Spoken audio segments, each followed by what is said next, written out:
C'est bon, tu as fini? Passons à la correction. Premier problème. J'ai bien 6 roses qui coûtaient 18 €.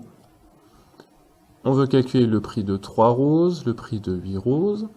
On veut savoir combien de roses j'ai acheté en payant 36 € et combien de roses j'ai acheté en payant 66 €. Donc le premier travail, c'est de transformer le problème écrit avec des mots en un problème avec un tableau de proportionnalité à trous.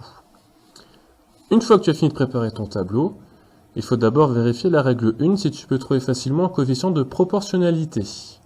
Alors, j'utilise la colonne qui est complète.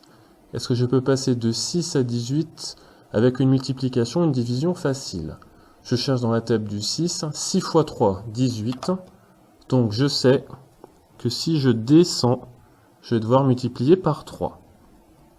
Inversement, si je dois remonter dans mon tableau, je vais diviser par 3. Donc, pour calculer le prix de 3 roses, je dois descendre. Donc, je multiplie par 3. 3 fois 3, 9. Pour calculer le prix de 8 roses, je dois descendre. Je multiplie donc par 3. 8 fois 3, 24. Pour trouver le nombre de roses qui correspond à 36 €, je dois remonter. Je dois donc calculer 36 divisé par 3. 36 divisé par 3, cela fait 12. Donc 12 roses. Et pour calculer le nombre de roses qui correspond à 66 €, je dois remonter dans mon tableau.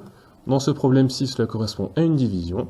66 divisé par 3, je vais donc trouver 22 roses. Donc c'est un problème assez facile, car tu ne peux utiliser que la règle 1, le coefficient de proportionnalité, qui est très simple. Deuxième problème, notre histoire de timbre. Tu ne peux pas utiliser de coefficient de proportionnalité facile. 2 multiplié par quelque chose égale 3. C'est un coefficient de proportionnalité à virgule. On va donc privilégier les règles 2 et 3. Alors, je remarque que je passe de 2 timbres à 4 timbres.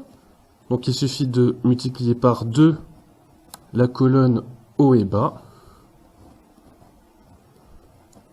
Et donc, si 2 timbres coûtent 3 €, 4 timbres coûtent 2 fois plus, je vais donc trouver 6 €.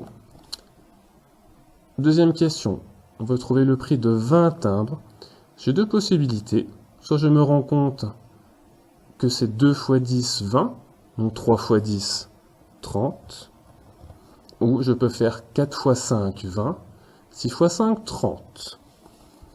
Avant-dernière question, combien de timbres me faut-il pour payer 24 €?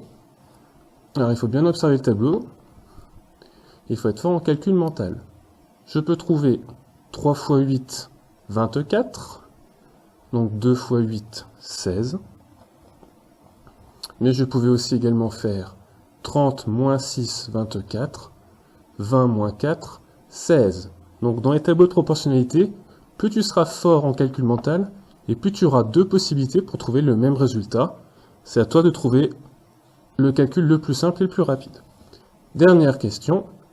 Si j'ai payé 27 € en timbres, combien de timbres ai-je acheté?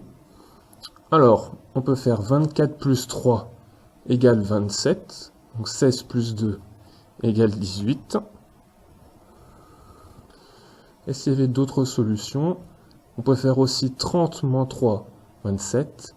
20 moins 2 font bien 18. Donc, tu vois, les tableaux de proportionnalité, ce n'est pas si dur que ça. Tu as beaucoup de possibilités pour trouver la même case. Donc, je récapitule. En premier, essaye d'utiliser le coefficient de proportionnalité s'il est simple.